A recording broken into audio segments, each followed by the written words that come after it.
नमस्कार दोस्तों, कथा मंथन में आप सबका स्वागत है। कथा मंथन में आज सुनिए प्रेमचंद्र द्वारा रचित कहानी आगा पीछा। रूप और यौवन के चंचल विलास के बाद कोकिला अब उस कलुषित जीवन के चिन्ह को आंसुओं से धो रही थी। विगत जीवन की याद आते ही उसका दिल बेचैन हो जाता और वह विषाद और निराशा से विकल होकर पुकार उठती, हाय, मैंने संसार में जन्म ही क्यों लिया।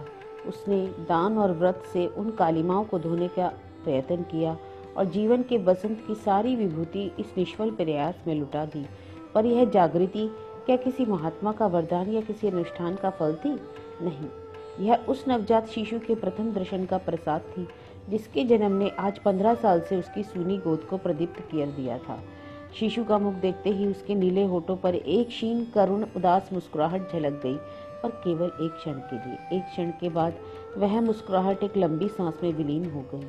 उस अशक्त क्षीण कोमल रुद्रण ने कोकिला के जीवन का रुख फेर दिया। वात्सल्य की वह ज्योति उसके लिए जीवन संदेश और मूक उपदेश थी। कोकिला ने उस नवजात बालिका का नाम रखा श्रद्धा।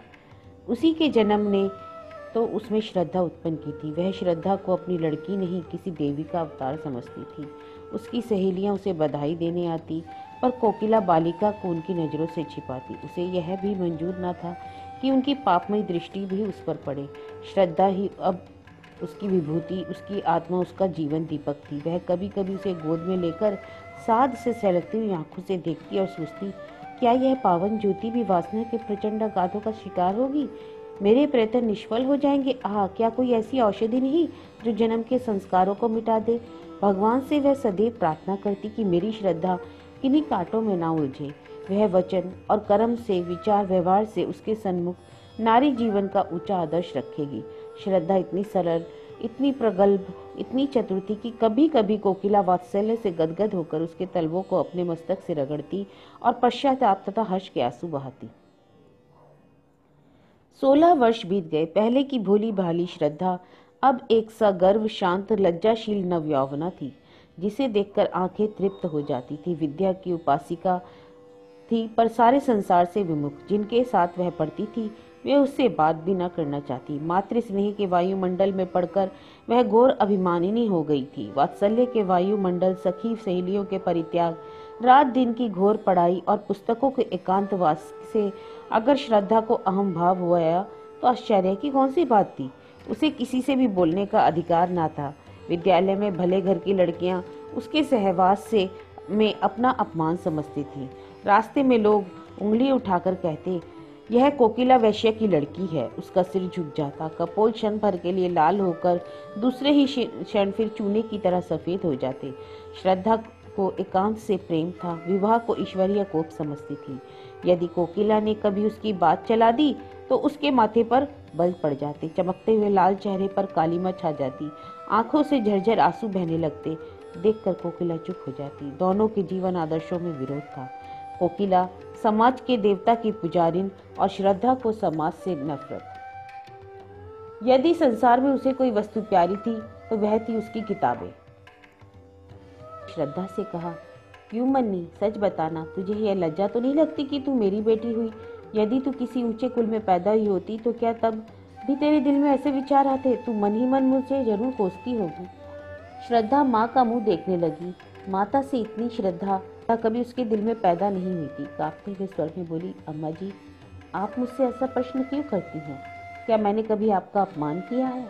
कोकिला ने गदगद होकर कहा, नहीं बेटी, उस परम दयालु भगवान से यही प्रार्थना करती हूँ कि तुम्हारी जैसी सुशील लड़की सबको दे। पर कभी कभी यह विचार आता है कि तू अवश्य ही मेरी बेटी होकर पछताती होगी। श्रद्धा ने धीरे कंठ में कहा, अम्मा, आपकी यह भावना निर्मूल है। मैं आपसे सच कहती हूँ, मुझे जितनी श्रद्धा और भक्ति आपके प्रति है उतनी किसी के प्रति नहीं। आपकी बेटी कहलाना मेरे लिए लज्जा की बात नहीं, गौरव की बात है। मनुष्य परिस्थितियों का दास होता है। आप जिस वायुमंडल में पली उसका असर तो पड़ना ही था, किंतु पाप के दलदल में फंसकर फिर निकल आना गौरव की बात है। कोकिला ने मुस्कुराते हुए पूछा, तो फिर विवाह के नाम से क्यों चिढ़ती हो? श्रद्धा ने आंखें नीची करके उत्तर दिया, बिना विवाह के जीवन व्यतीत नहीं हो सकता। मैं कुमारी ही रहकर जीवन बिताना चाहती हूँ।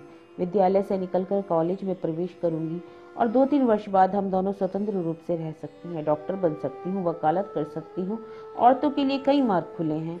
कोकिला ने डरते डरते पूछा, क्यों? क्या तुम्हारे हृदय में कोई दूसरी इच्छा नहीं होती? किसी से प्रेम करने की अभिलाषा तेरे तन मन में पैदा नहीं होती? श्रद्धा ने एक लंबी सांस लेकर कहा, अम्मा जी, प्रेम विहीन संसार में कौन है? प्रेम मानव का जीवन का श्रेष्ठ अंग है। यदि ईश्वर की ईश्वरता कहीं देखने में आती है तो वह है केवल प्रेम। जब कोई ऐसा व्यक्ति मिलेगा जो मुझे वरने में अपनी मानहानि न समझेगा तो मैं तन मन धन से उसकी पूजा करूंगी, पर किसके सामने अपने हाथ पसार कर प्रेम की भिक्षा मांगूं? यदि किसी ने सुधार के क्षणिक आवेश में विवाह तो कर लिया तो मैं प्रसन्न न हो सकूंगी। इससे तो कहीं अच्छा है कि मैं विवाह का विचार ही छोड़ दूं। इन्हीं दिनों महिला मंडल का एक उत्सव हुआ। कॉलेज के रसिक विद्यार्थी काफी संख्या में सम्मिलित हुए। हॉल में तिल भर भी जगह खाली ना थी। श्रद्धा भी आकर स्त्रियों की सबसे अंत की पंक्ति में खड़ी हो गई। उसे यह सब स्वांग मालूम होता था। आज प्रथम ही बार वह ऐसी सभा में सम्मिलित हुई थी। सभा की कार्यवाही शुरू हुई। प्रधान महोदय की वक्तृता के पश्चात प्रस्ताव पेश होने लगे और उनके समर्थन के लिए वक्तृताएं होने लगी, किंतु महिलाएं या तो अपनी वक्तृताएं भूल जाती या सभा का ऐसा रौब छा गया कि उसकी वक्तृता शक्ति लोप हो गई। वे कुछ टूटे फूटे जुमले बोलकर बैठने लगती। सभा का रंग बिगड़ने लगा। कई लेडियां बड़ी शान से प्लेटफॉर्म पर आई, किंतु 2-3 शब्दों से अधिक बोल न सकी। नवयुवकों को मजाक उड़ाने का अवसर मिला। कहे कहे पढ़ने लगे, तालियां बजने लगी। श्रद्धा उनकी यह दुर्जनता देखकर तिलमिला उठी। उसका अंग प्रत्यंग फड़कने लगा। प्लेटफॉर्म पर जाकर वह कुछ इस शान से बोली कि सभा का पर आतंक छा गया। कोलाहल शांत हो गया। लोग टकटकी बांधकर उसे देखने लगे। श्रद्धा स्वर्गीय बाला की भांति धारावाहिक रूप में बोल रही थी। उसके प्रत्येक शब्द से नवीनता, सजीवता और दृढ़ता प्रतीत होती थी। सभा समाप्त हुई। लोग टीका टिप्पणी करने लगे। एक ने पूछा, अरे भाई, यह कौन थी स्त्री? दूसरे ने उत्तर दिया, अरे वही उसी कोकिला वैश्या की लड़की। तीसरे व्यक्ति ने कहा, तभी है, आवाज और सफाई है भाई, आवाज में तो जादू है। क्यों ना हो, माँ भी तो सितम ढाती है। जब से उसने अपना पेशा छोड़ा शहर तो बेजान हो गया। अब मालूम हुआ कि वह अपनी माँ की जगह लेगी। इस पर एक खद्दरदारी काला नवयुवक बोला, क्या खूब कदरदानी फरमाई है जनाब ने। वहाँ उसी व्यक्ति ने उत्तर दिया, क्यों, आपको बुरा लगा क्या? कोई सांठ घाट है क्या? काले ही नवयुवक ने कुछ तेज होकर कहा, आपको ऐसी बातें करते हुए लज्जा नहीं आती? दूसरा व्यक्ति बोला, लज्जा की कौन सी बात है जनाब? वैश्या की लड़की अगर वैश्या ना हो तो आश्चर्य की बात है क्या इसमें?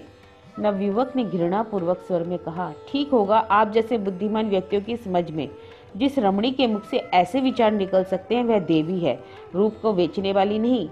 श्रद्धा उसी समय सभा से जा रही थी। यह अंतिम शब्द उसके कानों में पड़ गए। वह विस्मित और पुलकित होकर वहीं ठिठक गई। काले ये नवयुवक की और कृतज्ञतापूर्ण दृष्टि से निहारा और फिर बड़ी तेजी से आगे बढ़ गई, लेकिन रास्ते भर उसके कानों में वही प्रतिध्वनि गूंजती रही। अब तक श्रद्धा की प्रशंसा करने वाली, उससे उत्साहित करने वाली केवल उसकी माँ कोकिला थी और चारों ओर वही उपेक्षा थी, वही तिरस्कार। आज एक अपरिचित काले किंतु गौर हृदय वाले खद्दरधारी नवयुवक व्यक्ति के मुख का चित्र बराबर उसकी आंखों के सामने नाचा करता। मन में प्रश्न उठता, कौन है वह? क्या फिर अभी उसके दर्शन होंगे? कॉलेज जाते समय श्रद्धा उस नवयुवक की खोई हुई आंखों से खोजती और घर पर आकर चिक्की आड़ से रास्ते के आते जाते लोगों को देखती, लेकिन वह नवयुवक कहीं नजर न आता। कुछ दिनों बाद महिला मंडल की दूसरी सभा का विज्ञापन निकला। अभी सभा होने को 4 दिन बाकी थे। वह चारों दिन श्रद्धा ने अपना भाषण तैयार करने में बिताए। एक एक शब्द की खोज में घंटों सिर मारा। एक एक वाक्य को बार बार पढ़ती, बड़े बड़े नेताओं की स्पीचें पढ़ती और उसी तरह लिखने की कोशिश करती। जब सारी स्पीच पूरी हो गई तो श्रद्धा अपने कमरे में जाकर कुर्सियों और मेजों को संबंधित करके जोर जोर से पढ़ने लगी। भाषण कला में सभी लक्षण जमा हो गए थे। उपसंहार तो इतना सुंदर था कि उसे अपने ही मुख से सुनकर वह मुग्ध हो गई। इसमें कितना संगीत था, कितना आकर्षण, कितनी क्रांति। सभा का दिन भी आ पहुंचा। श्रद्धा मन ही मन भयभीत हुई और सभा मंडप में घुसी। हॉल भरा हुआ था और पहले दिन से अधिक भीड़ थी। श्रद्धा को देखते ही जनता ने तालियां पीटकर उसका स्वागत किया। कोलाहल होने लगा और सभी एक स्वर में चिल्ला उठे, आप अपनी वक्तृता शुरू करें। श्रद्धा ने मंच पर आकर एक उड़ती हुई निगाह से जनता की ओर देखा। वह काला नवयुवक जगह न मिलने के कारण अंतिम पंक्ति में खड़ा हुआ था। श्रद्धा के दिल में गुदगुदी सी होने लगी। उसने कांपते स्वर में अपनी वक्तृता शुरू की। उसकी नजरों में सारा हाल पुतलियों से भरा हुआ था। अगर कोई जीवित मनुष्य था तो वही पीछे खड़ा हुआ वह काला नवयुवक। उसका मुख उसी और था। वह उसी से अपने भाषण की दाद मांग रही थी। हीरा परखने की आशा जौहरी से ही तो की जा सकती है। आधे घंटे तक श्रद्धा के मुख से फूलों की वर्षा होती रही। लोगों को बहुत कम ऐसी वक्तृता सुनने को मिलती थी। श्रद्धा जब सभा समाप्त होने पर घर चली तो देखा वही काला नवयुवक उसके पीछे तेजी से चला आ रहा है। श्रद्धा को यह मालूम था कि लोगों ने उसका भाषण बहुत पसंद किया है, लेकिन इस नवयुवक की राय सुनने का अवसर उसे नहीं मिला था। उसने अपनी चाल धीमी कर दी और दूसरे ही क्षण नवयुवक उसके पास पहुंच गया। दोनों कई कदम चुपचाप चलते रहे। अंत में नवयुवक ने झिझकते हुए कहा, आज तो आपने कमाल कर दिया। श्रद्धा ने प्रफुल्लता के स्रोत से दबाते हुए कहा, धन्यवाद, यह आपकी कृपा है। नवयुवक, मैं किस लायक हूँ? मैं ही नहीं, सारी सभा सिर धुन रही थी। श्रद्धा, क्या आपका शुभ स्थान यही है? जी हाँ, यहाँ मैं एमए में पढ़ रहा हूँ। यह ऊंच नीच का भूत न जाने कब तक हमारे सिर पर सवार रहेगा। अभाग्य से मैं उन लोगों में ही से हूँ जिन्हें संसार नीच समझता है। मैं जाति का चमार हूँ। मेरे पिता स्कूल के इंस्पेक्टर के यहाँ अर्दली थे। उनकी सिफारिश में मैं स्कूल में भर्ती हो गया। तब से भाग्य से लड़ता भिड़ता चला आ रहा हूँ। पहले तो स्कूल के मास्टर मुझे छूते ही ना थे। वह हालत तो अब नहीं रही, किंतु लड़के अब भी मुझसे खिंचे रहते हैं। श्रद्धा, मैं तो कुलीनता को जन्म से नहीं धर्म से मानती हूँ। नवयुवक, यह तो आपकी वक्तृता ही से सिद्ध हो गया और इसी से आप बातें करने का साहस भी हुआ, नहीं तो आप कहाँ और हम कहाँ। श्रद्धा ने अपनी आंखें नीची करके कहा, शायद आपको मेरा हाल मालूम नहीं। नवयुवक, बहुत अच्छी तरह से मालूम है। यदि आप अपनी माताजी के दर्शन करवा सके तो आपका बड़ा आभागी होऊंगा। वह आपसे मिलकर बहुत प्रसन्न होंगी। शुभ नाम? जी, मुझे भगत राम कहते हैं। यह परिचय धीरे धीरे स्थिर और दृढ़ होता गया। मैत्री प्रगाढ़ होती गई। श्रद्धा की नजरों में भगत राम एक देवता थे और भगत राम के समक्ष श्रद्धा मानवीय रूप में देवी। 1 साल बीत गया। भगत राम रोज देवी के दर्शन को जाता। दोनों घंटों बैठ के बातचीत किया करते। श्रद्धा कुछ भाषण करती तो भगत राम सब काम छोड़कर सुनने जाता। उनके मंसूबे एक थे, जीवन का आदर्श एक, रुचि एक, विचार एक। भगत राम अब प्रेम और उसके रहस्यों की मार्मिक विवेचना करता। उसकी बातों में रस और अलंकार का कभी इतना संयोग ना हुआ। भावों की इंगित करने से उसे में कमाल हो गया था। लेकिन ठीक उन अवसरों पर जब श्रद्धा के हृदय में गुदगुदी होने लगती, उसके कपोल उल्लास से रंजित हो जाते। भगत राम विषय पलट देता और जल्दी ही कोई बहाना बनाकर वहां से खिसक जाता और उसके चलने जाने पर श्रद्धा हसरत के आंसू बहाती और सोचती, क्या इन्हें दिल से कभी मेरे से प्रेम होगा। एक दिन कोकिला ने भगत राम को एकांत में बुलाकर कहा, बेटा, अब तो मुन्नी से तुम्हारा विवाह हो जाए तो अच्छा है। जीवन का क्या भरोसा, कहीं मैं मर जाऊं तो साथ मन में रह जाए। भगत राम ने सिर हिलाकर कहा, अम्मा, जरा इस परीक्षा में पास हो जाने तो जीविका का प्रश्न हल हो जाए, तभी विवाह शोभा देता है। किंतु यह सब तो तुम्हारा ही है ना, या मैं साथ बांध कर ले जाऊंगी। यह आपकी कृपा है अम्मा जी, पर मैं इतना निर्लज नहीं। मैं तो आपका हो चुका हूँ। अब तो आप दुत्कारें तब भी इस द्वार से नहीं टल सकता। मुझ जैसा भाग्यवान संसार में और कौन है। लेकिन देवी के मंदिर में जाने से पहले कुछ पान फूल तो होना चाहिए। साल भर और गुजरा। भगत राम ने एमए की उपाधि ली और अपने ही विद्यालय में अर्थशास्त्र का अध्यापक हो गया। उस दिन कोकिला ने खूब दान पुण्य किया। जब भगत राम ने आकर उसके पैरों पर सिर झुकाया तो उसने उसे छाती से लगा लिया। उसे विश्वास था कि आज भगत राम विवाह का प्रश्न जरूर छेड़ेगा। श्रद्धा प्रतीक्षा की मूर्ति बनी हुई थी। उसका एक एक अंग मानो 100 सतार होकर प्रतिध्वनित हो रहा था। दिल पर एक नशा छाया हुआ था। पांव जमीन पर ना पड़ते थे। वह अम्मा से बोली, अम्मा, एक हल्की सी मोटर ले दीजिए। कोकिला ने मुस्कुराकर कहा, हल्की सी क्यों, भारी सी ले लेना। पहले कोई अच्छा सा मकान तो ठीक कर लो। श्रद्धा भगत राम को अपने कमरे में बुला ले गई। दोनों बैठकर नए कमरे की सजावट के मंसूबे बांधते। पर्दे, फर्श, तस्वीरें, सबकी व्यवस्था की गई। श्रद्धा ने कहा, रुपए भी अम्मा जी से ले लेंगे। भगत राम बोला, उनसे रुपए लेते मुझे शर्म आ गई। शर्म कैसी, मेरे दहेज के रुपए तो देंगी। दोनों घंटे भर बातें करते हैं, मगर वह मार्मिक शब्द जिसे सुनने के लिए श्रद्धा का मन आतुर हो उठा था, आज भी भगत राम के मुंह से ना निकला। उसके जाने पर कोकिला ने डरते डरते पूछा, आज क्या बात हुई? श्रद्धा ने उसका आशय समझकर कहा, अगर मैं ऐसी भारी हो रही हूँ तो कुएं में क्यों नहीं डाल देती। यह कहते कहते उसके धैर्य की दीवार टूट गई। वह आवेश और वेदना से भीतर ही भीतर अब तक जो टीस रही थी निकल पड़ी और फूट फूट कर रोने लगी। कोकिला ने झुंझलाकर कहा, जब कुछ बातचीत ही नहीं करता तो रोज आता क्यों है? कोई ऐसा घराना भी तो नहीं, ना कोई ऐसा धन्ना सेठ है। श्रद्धा ने आंखें पोंछकर कहा, अम्मा जी मेरे सामने उन्हें कुछ मत कहिए। उनके दिल में जो कुछ है मैं जानती हूँ। वह मुंह से कुछ ना कहे मगर दिल से कह चुके हैं और मैं कानों से सुन चुकी हूँ। कोकिला ने श्रद्धा से कुछ ना कहा, लेकिन दूसरे दिन भगत राम से बोली, अब किस विचार में हो बेटा? अब भगत राम ने सिर खुजलाते हुए कहा, अम्मा जी मैं तो हाजिर हूँ, लेकिन घर वाले किसी तरह राजी नहीं होते। जरा फुर्सत मिले तो घर जाकर राजी कर लूँ। माँ बाप को नाराज करना तो अच्छी बात नहीं। सुनकर कोकिला ने कुछ बोल ना सकी। भगत राम के माँ बाप शहर से दूर रहते थे। उनका यही एक लड़का था। उनकी सारी उमंगें उसी के विवाह पर अवलंबित थी।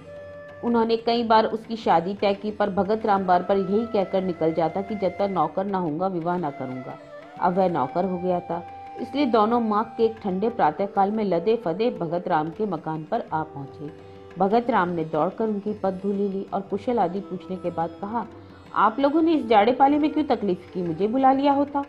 चौधरी ने अपनी पत्नी की ओर देखकर कहा, सुनती हो बच्चा की अम्मा, जब बुलाते हैं तो कहते हैं कि इम्तिहान है, यह है वह है। आ गए हैं तो कहता है बुलाया क्यों नहीं? तुम्हारा विवाह ठीक हो गया है, 1 महीने की छुट्टी के लेकर हमारे साथ चलो, इसलिए हम दोनों आए हैं। चौधराइन, हमने तो कहा कि बिना गए काम नहीं चलेगा, तो आज ही दरखास्त दे दो। लड़की बड़ी सुंदर है, पढ़ी लिखी, अच्छे कुल की है। भगत राम ने लजाते हुए कहा, मेरा विवाह तो यहीं एक जगह लगा हुआ है अम्मा, आज अगर राजी हो तो कर लूं। चौधरी, इस शहर में हमारी बिरादरी का कौन है? क्यों बच्चा की अम्मा? चौधराइन, यह हमारी बिरादरी का तो कोई नहीं। भगत राम, माँ बेटी है, घर में रुपए भी है, लड़की ऐसी है कि आप लोग देखकर खुश हो जाओगे, मुफ्त में शादी भी हो जाएगी। चौधरी, क्या लड़की का बाप मर गया है? उसका क्या नाम है? कहाँ का रहने वाला है? कुल मर्जात क्या है? कुल मर्जात कैसा है? जब तक यह सारी बातें मालूम ना हो जाए तब तक ब्याह कैसे हो सकता है? क्यों बच्चा की अम्मा? चौधराइन, हाँ, बिना इन बातों का पता लगाए कैसे हो सकता है? भगत राम ने कोई जवाब नहीं दिया। चौधरी, यहाँ किस मोहल्ले में रहती है माँ बेटी? सारा शहर हमारा छाना पड़ा है, हम यहाँ कोई 20 साल से रहे होंगे। क्यों बच्चा की अम्मा? 20 साल से ज्यादा रहे हैं। उनका घर नखास पर है। भगत राम बोला। चौधरी, नखास में किस तरफ? भगत राम, नखास की सामने वाली गली में पहला मकान उन्हीं का है, सड़क से दिखाई देता है। चौधरी बोला, पहला मकान तो कोकिला वैश्य का है, गुलाबी रंग से पुता हुआ है ना? भगत राम ने झेपते हुए कहा, जी हाँ वही का है। तो उसमें तो कोकिला रंडी नहीं रहती है क्या? रहती क्यों नहीं, माँ बेटी दोनों ही तो रहती हैं। तो क्या कोकिला वैश्य की लड़की से ब्याह करना चाहते हो? नाक कटवाने की लगा रखे कि बिरादरी में कोई पानी भी नहीं पिएगा। चौधराइन, लुका लगा दूंगी मुंह में उसके, रूप रंग देखकर लुभा गए का?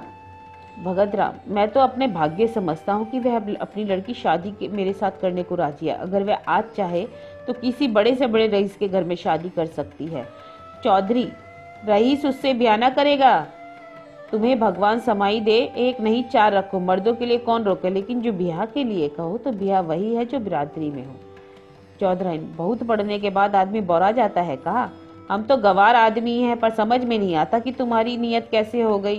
वह वैश्य की बेटी चाहे इन्नर की परी क्यों ना हो, रहेगी तो उसी की बेटी ना। अब हम तुम्हारा विवाह यहाँ ना होने देंगे। अगर तुमने विवाह किया तो हम दोनों तुम्हारे ऊपर जान दे देंगे, इतना अच्छी तरह से समझ लेना। क्यों बच्चा की अम्मा? ब्याह कर लेंगे, जैसे हंसी ठट्टा है, झाड़ू मार कर ना भगा दूंगी उसको। अपनी बेटी को अपने घर में रखे। भगत राम, अगर आप लोगों की आज्ञा नहीं तो मैं विवाह नहीं करूंगा, मगर मैं किसी दूसरी औरत से भी विवाह ना करूंगा। तुम कुंवारे रहो, हमें मंजूर है, पतुरिया के घर में ना ब्याह करेंगे। अब की बार भगत राम ने झुंझलाकर कहा, आप उसे बार बार पतुरिया क्यों कहती हैं? किसी जमाने में यह उनका पेशा रहा होगा।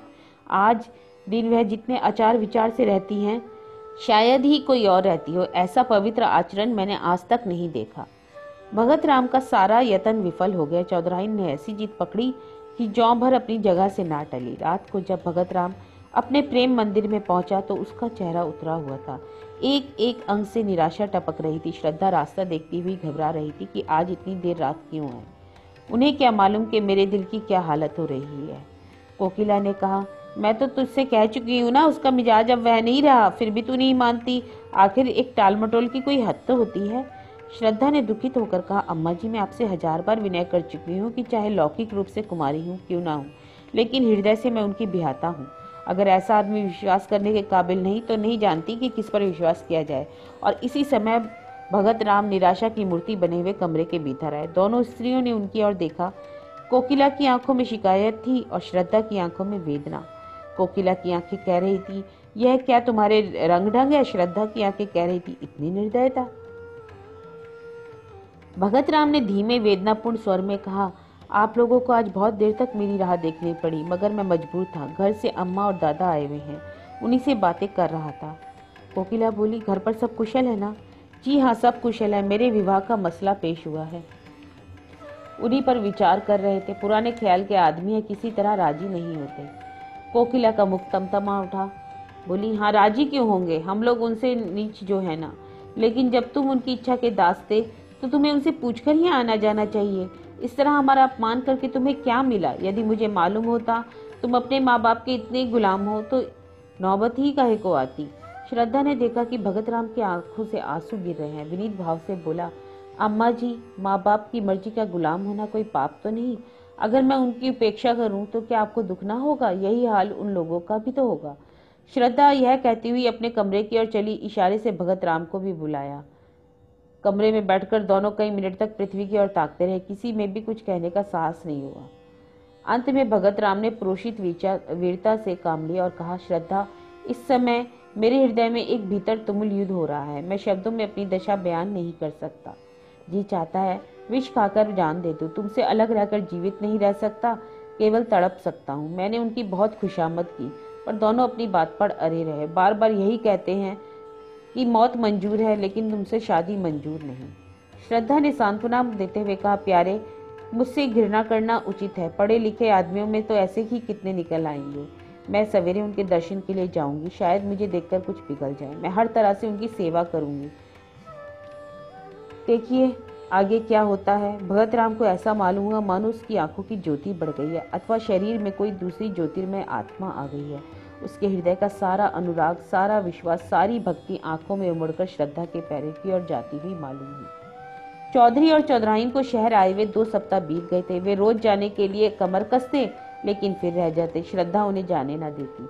सवेरे जब उनकी आंखें खुलती तो श्रद्धा उनके स्नान के लिए पानी तापती। चौधरी को अपना हुक्का भरा हुआ मिलता। वे लोग जो ही नहाकर उठते, श्रद्धा उनकी धोती छाटने लगती। दोनों उसकी सेवा और अविरत परिश्रम देखकर दंग रह जाते। ऐसी सुंदर, ऐसी मधुर भाषिणी, ऐसी हंसमुख और चतुर रमणी चौधरी ने इंस्पेक्टर साहब के घर में भी न देखी थी। चौधरी की वह देवी मालूम होती और चौधराइन को लक्ष्मी। दोनों श्रद्धा की सेवा और टहल प्रेम का आश्चर्य करते थे, किंतु तो भी कलंक और बिरादरी का प्रश्न उनके मुंह पर मोहर लगाए हुए था। 15वें दिन जब श्रद्धा 10 बजे रात को अपने घर चली गई तो चौधरी ने चौधराइन से कहा, लड़की तो साक्षात लक्ष्मी है। चौधराइन, जब वह मेरी धोती छाटती है मैं तो मारे लाज के कट जाती हूँ। हमारी तरह तो इसकी लौंडी भी ना होगी। तो फिर क्या सलाह देती हो? अपनी बिरादरी में तो ऐसी सुघड़ लड़की ना मिले। राम का नाम लेकर ब्याह करो, बहुत होगा, हमारी रोटी पड़ जाएगी। 5 बीसी में तो रोटी होती है, कौन 56 टके होते हैं। पहले हमें शंका होती थी कि पतुरिया की लड़की ना जाने कैसी हो कैसी ना हो, अब सब सारी शंका मिट गई। बात तो ऐसे करती है, मालूम होता है मुंह से फूल झड़ते हो। मैं तो उसकी माँ को बखानती हूँ जिसकी कोख से ऐसी लक्ष्मी जनी। कल चलो कोकिला से मिलकर सब ठीक ठाक कराएं। चौधरी और चौधराइन का मत पाकर कोकिला विवाह का आयोजन करने लगी। कपड़े बनवाए जाने लगे, बर्तनों की दुकानें छानी जाने लगी, गहनों के लिए सुनार के पास ऑर्डर जाने लगे। लेकिन ना जाने मालूम क्यों भगत राम के मुख पर प्रसन्नता का चिन्ह तक ना था। श्रद्धा के यहाँ नित्य की भांति जाता, किंतु उदास, कुछ भूला हुआ सा बैठा रहता। घंटों आत्मविस्मृति की अवस्था में शून्य दृष्टि से आकाश अथवा पृथ्वी की ओर देखा करता। श्रद्धा उसे अपने कीमती कपड़े और जड़ाऊ गहने दिखलाती। उसके अंग प्रत्यंग से आशाओं की स्फूर्ति छलकी पड़ती थी। वह इस नशे में भगत राम की आंखों में छिपे हुए आंसू को न देख पाती। इधर चौधरी भी तैयारियों में व्यस्त थे। बार बार शहर आते, विवाह का सामान मोल ले जाते। भगत राम के स्वतंत्र विचार वाले मित्र उसके भाग्यों पर ईर्ष्या करते। अप्सरा जैसी सुंदर स्त्री, कारू के खजाने जैसी दौलत, दोनों साथ कहाँ मिलते हैं। किंतु वह जो मित्रों की ईर्ष्या, कोकिला की प्रसन्नता, श्रद्धा की मनोकामना और चौधरी और चौधराइन के आनंद का कारण था, छिप छिप कर रोता था। अपने जीवन से दुखी था। चिराग तले अंधेरा छाया हुआ था।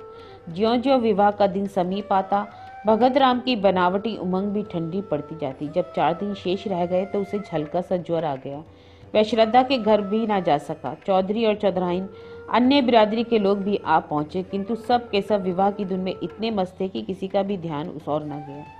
दूसरे दिन भी जब वह घर से ना निकल सका, श्रद्धा ने समझा कि विवाह की रीतियों से छुट्टी ना मिली होगी। तीसरे दिन चौधराइन भगत राम को बुलाने गई तो देखा वह सहमी हुई विस्तृत आंखों से कमरे के एक कोने की ओर देखा हुआ, दोनों हाथों सामने किए हुए पीछे हट रहा है, मानो अपने को किसी के वार से बचा रहा हो। चौधराइन ने घबराकर पूछा, बच्चा कैसा जी है?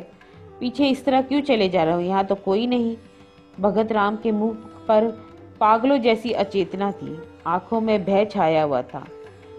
भीत स्वर में बोला, नहीं अम्मा जी, देखो वह श्रद्धा चली आ रही है। देखो उसके दोनों हाथों में 2 काली नागिनें हैं। वह मुझे नागिनों से डसवाना चाहती है। अरे अम्मा, वह नजदीक आ गई। श्रद्धा, श्रद्धा, तुम मेरी जान क्यों बैरिन बन पड़ रही हो? क्यों? मेरे असीम प्रेम का यही परिणाम है? मैं तो तुम्हारे चरणों पर बलि देने के लिए तत्पर था। इस जीवन का मूल्य ही क्या है? तुम इन नागिनों को दूर फेंक दो।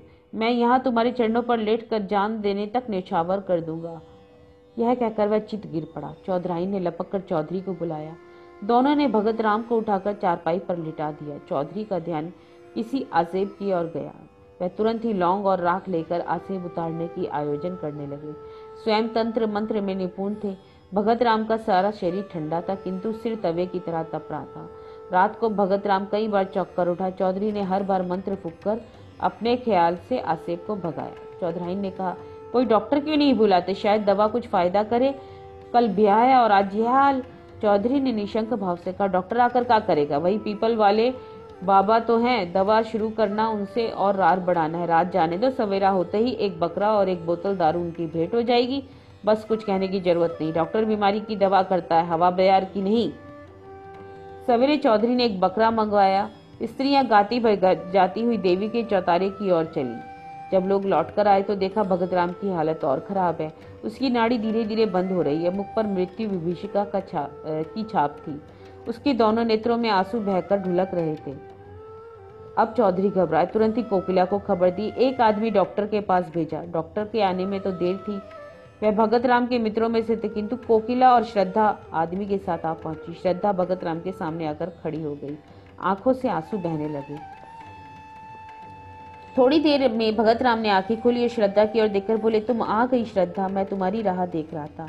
यह अंतिम प्यार लो। आज ही सब आगा पीछा अंत हो जाएगा, जो आज से 3 वर्ष पूर्व आरंभ हुआ था। इन 3 वर्षों में मुझे जो आंतरिक यंत्रणा मिली यह हृदय ही जानता है। तुम वफा की देवी हो, लेकिन मुझे रह रहकर यह भ्रम होता है। क्या तुम खून के असर का नाश कर सकती हो? क्या तुम एक ही बार अपनी परंपरा की नीति छोड़ सकोगी? क्या तुम जन्म के प्राकृतिक नियमों को तोड़ सकोगी? इन भ्रमपूर्ण विचारों के लिए शोक न करना। मैं तुम्हारे योग्य ना था किसी प्रकार भी, और कभी भी तुम्हारे जैसा महान हृदय ना बना सका। हाँ, इस भ्रम के वश में पड़कर संसार में अपनी इच्छाएं बिना पूर्ण किए ही जा रहा हूँ। तुम्हारे अगाध निष्कपट निर्मल प्रेम की स्मृति सदैव ही मेरे साथ रहेगी, किंतु हाय अफसोस। कहते कहते भगत राम की आंखें बंद हो गई थी। श्रद्धा के मुख पर गाढ़ी लालिमा दौड़ गई। उसके आंसू सूख गए, झुकी हुई गर्दन तन गई, माथे पर बल पड़ गए, आंखों में आत्माभिमान की झलक आ गई। वह क्षण भर वहां खड़ी रही और दूसरे ही क्षण नीचे आकर अपनी गाड़ी में बैठ गई। कोकिला उसके पीछे पीछे दौड़ी आई और बोली, बेटी, यह क्रोध करने का अवसर नहीं। लोग अपने दिल में क्या कहेंगे, उनकी दशा बराबर बिगड़ती जा रही है। तुम्हें रहने से बुड्ढों को ढांढस बंधा रहेगा। श्रद्धा ने कुछ उत्तर ना दिया। कोचवान से कहा, घर चलो। कहकर कोकिला भी गाड़ी में बैठ गई। असह्य शीत पड़ रही थी। आकाश में काले बादल छाए थे। शीतल वायु चल रही थी। लोग रजाई में दुबके पड़े थे, लेकिन श्रद्धा का शरीर पसीने से भीगा हुआ था। ऐसे मालूम होता था कि सूर्य की सारी उष्णता उसके शरीर के रगों में घुस गई है। होठ सूख गए थे, प्यास से नहीं, आंतरिक धधकती हुई अग्नि से। घर पहुंचकर श्रद्धा अपने ऊपर के कमरे की ओर चली, किंतु उसमें इतनी शक्ति न थी कि वह सीढ़ियां चढ़ सके। रस्सी को मजबूती से पकड़ती हुई किसी तरह अपने कमरे में पहुंची, किंतु हाय, आधे घंटे पूर्व यहाँ की एक एक वस्तु पर प्रसन्नता, आशाओं की छाप पड़ी थी, पर अब सब सिर धुनती ही मालूम पड़ रही थी। अचानक उसकी दृष्टि उस चित्र पर जा पड़ी जो आज 3 वर्ष से उसके जीवन का आधार बना हुआ था। उसने इस चित्र को कितनी बार चूमा, कितनी बार गले से लगाया था, लेकिन उसे याद करने का अधिकार उसको ना था। उसके हृदय में अचानक एक दर्द उठा, पहले से कहीं अधिक प्राणांतकारी, जो पहले से अधिक तूफान के समान भयंकर था। उस मरने वाली के दिल को उसने कितनी यंत्रणा पहुंचाई। भगत राम के अविश्वास का यह जवाब, यह प्रत्युत्तर कितना रोमांचकारी और हृदय विदारक था। हाय, मैं ऐसी निष्ठुर कैसे हो गई। उसका प्यारा उसकी नजरों के सामने दम तोड़ रहा था। उसके लिए सांत्वना के लिए एक शब्द भी मुंह से ना निकला। यही तो खून का असर है, इसके अतिरिक्त क्या हो सकता है। आज पहली बार श्रद्धा को कोकिला की बेटी होने पर पछतावा हुआ। वह इतनी स्वार्थ पर कैसे हो गई। वह अपनी ही दृष्टि में अपने को है समझने लगी। उससे स्वर्गीय प्रेम का ऐसा नैराश्यपूर्ण उत्तर वैश्य की पुत्री के अतिरिक्त कौन दे सकता है। श्रद्धा उसी समय कमरे से बाहर निकलकर वायु वेग से सीढ़ियां उतरती हुई नीचे पहुंची और भगत राम के मकान की ओर दौड़ी। आखिरी बार वह उससे गले मिलना चाहती थी, अंतिम बार उसके दर्शन करना चाहती थी। रास्ते में कोई सवारी ना मिली। श्रद्धा थकी जा रही थी, सिर से पांव तक पसीने से नहाई हुई। नाम जाने कितनी बार उसने ठोकर खाई, फिर उठकर दौड़ने लगती। उसके घुटनों से रक्त निकल रहा था, साड़ी कई जगह से फट गई थी, मगर उस वक्त अपने तन बदन की उसे सुधि ना थी। उसका एक एक रोआ सहस्र कंठ होकर ईश्वर से प्रार्थना कर रहा था कि उस प्रातः काल के दीपक की लौ थोड़ी देर और बची रहे। उनके मुंह से केवल श्रद्धा एक शब्द सुनने के लिए उसकी अंतरात्मा कितनी व्याकुल हो रही थी। केवल यही एक शब्द, फिर उसकी कोई इच्छा अपूर्ण न रह जाएगी। उसकी सारी आशाएं सफल हो जाएंगी, सारी साथ पूर्ण हो जाएगी। श्रद्धा को देखते ही चौधराइन ने उसका हाथ पकड़ लिया और रोती हुई बोली, बेटी तुम कहाँ चली गई थी। 2 बार तुम्हारा नाम लेकर पुकार चुके हैं। श्रद्धा को ऐसा मालूम हुआ मानो उसका कलेजा फटा जा रहा है। उसकी आंखें पथरा गईं। उसे ऐसा मालूम हुआ कि अगाध अथाह समुद्र की भंवर पड़ गई है। उसने कमरे में जाते हुए भगत राम के ठंडे पैरों पर सिर रख दिया और उसे आंखों के गर्म पानी से धोकर गर्म करने का उपाय करने लगी। भगत राम ने आंखें खोलकर कहा, क्या तुम हो श्रद्धा। मैं जानता था कि तुम आओगी, इसलिए अभी तक प्राण अवशेष थे। जरा मेरे हृदय पर अपना सिर रख दो। हाँ, मुझे अब विश्वास हो गया कि तुमने मुझे क्षमा कर दिया। जी डूब रहा है, तुमसे कुछ मांगना चाहता हूँ, पर किस मुंह से मांगूं। जब जीते जी ना मांग सका तो अब क्या होगा। हमारी अंतिम घड़ियां किसी अपूर्ण साध को अपने हे के भीतर छिपाए हुए होती हैं। मृत्यु पहले हमारी सारी ईर्ष्या, सारा भेदभाव, सारा द्वेष नष्ट करती है। जिनकी सूरत से हमें घृणा होती है, उनसे फिर वही पुराना सौहार्द, पुरानी मैत्री करने के लिए, उनको गले लगाने के लिए हम उत्सुक हो जाते हैं। जो कुछ कर सकते हैं और ना कर सके, उसी की एक साध रह जाती है। भगत राम ने उखड़े हुए विषादपूर्ण स्वर में अपने प्रेम की पुनरावृत्ति श्रद्धा के सामने की। उस स्वर के निधि को पाकर वह प्रसन्न हो सकता था, उसका उपयोग कर सकता था, किंतु हाय, आज वह जा रहा है। श्रद्धा भगत राम के वक्षस्थल पर झुकी हुई रो रही थी। भगत राम ने सिर उठाकर उसके मुरझाए हुए आंसुओं से धोए हुए स्वच्छ कपूलों को चूम लिया। मरती हुई साध की वह अंतिम हंसी थी। भगत राम ने अवरुद्ध कंठ से कहा, यह हमारा और तुम्हारा विवाह है श्रद्धा, यह मेरी अंतिम भेंट है। यह कहते हुए उसकी आंखें हमेशा के लिए बंद हो गई। साध भी मरकर गिर पड़ी। श्रद्धा की आंखें रोते रोते लाल हो रही थी। उसे ऐसा मालूम हुआ मानो भगत राम उसके सामने प्रेमालिंगन का संकेत करते हुए मुस्कुरा रहे हैं। वह अपनी दशा, काल, स्थान सब भूल गई। जख्मी सिपाही अपनी जीत का समाचार पाकर दर्द पीड़ा भूल जाता है। क्षण भर के लिए मौत भी है हो जाती है। श्रद्धा का भी यही हाल हुआ। वह भी अपना जीवन प्रेम की निष्ठुर वेदी पर उत्सर्ग करने के लिए तैयार हो गई, जिस पर लैला, मजनू, श्री और फरहाद हजारों और अपनी बलि चढ़ा देते हैं। और उसने चुम्बन का उत्तर देते हुए कहा, प्यारे, मैं तुम्हारी हूँ और सदा तुम्हारी ही रहूंगी। तो यह कहानी थी आगा पीछा, जिसके लेखक है श्री मुंशी प्रेमचंद।